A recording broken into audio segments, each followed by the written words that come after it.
All right, so I want to touch on something before I move any further, and that is something called domain restrictions. So I've switched to the whiteboard here because I'm going to be doing some quick changes, but domain restrictions are exactly what they sound like. They are restrictions on your domain. So in other words, X limitations. And there are some really big ones that I need you to be aware of. When it comes to X limitations, the two big ones that you really need to pay attention to is that you are not allowed zeros in denominators, and you are not allowed, and I'll scroll down in a second,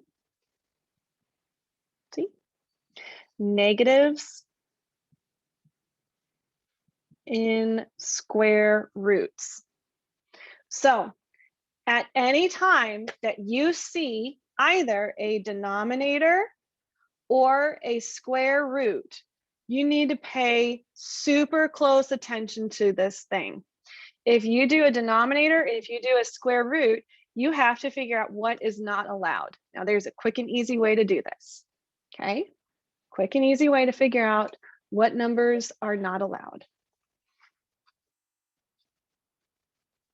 When it comes to your domain restrictions and your X limitations, all you have to do is set any denominator equal to 0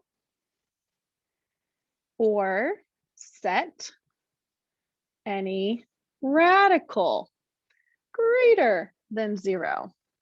And in both cases, you're going to solve for X. So when it comes to X limitations, you're going to set any denominator, make sure I spell that right, equal to 0, or you're going to set any radical greater than 0 is positive, and you're going to solve for X. All right, so technically it is greater than or equal to 0, but you know, sometimes if you're typing or if the radical is in the denominator, there's a whole backstory there.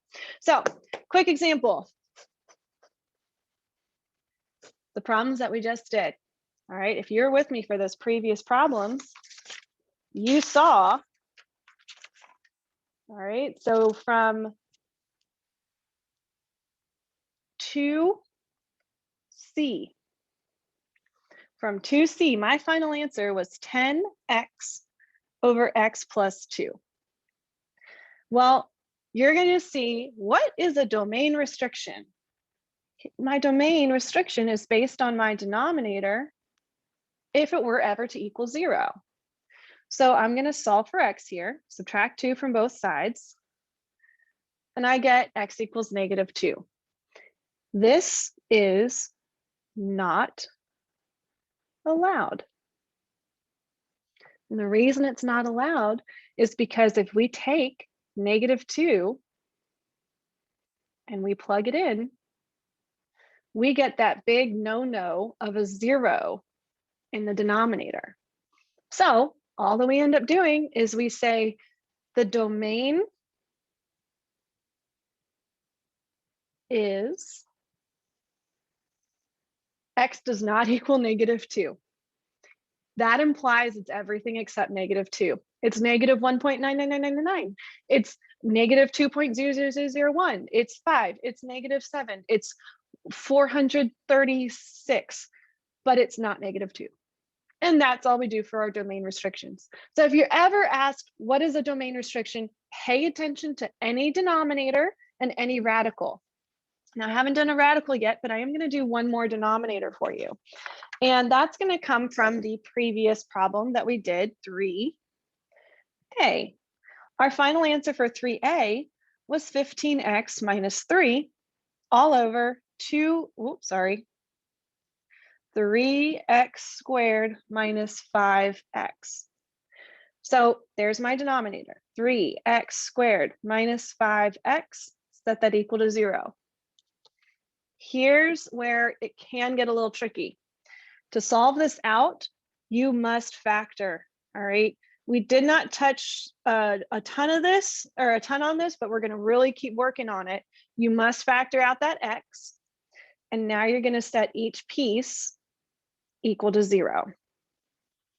So I get 2 answers that are not allowed in the domain. I get 0, there's one answer.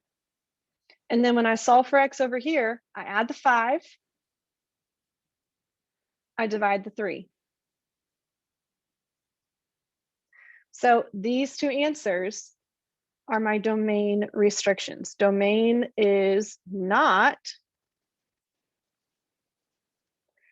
sorry, the domain is everything except 0 and 5/3. So I'm saying the domain, the x values, the inputs are everything except for these 2 values, all because they were the denominator's 0 weaknesses. All right, that's the key here. You cannot have zeros in the denominator.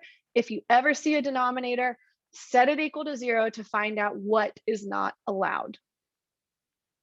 All right, back to our normal programming.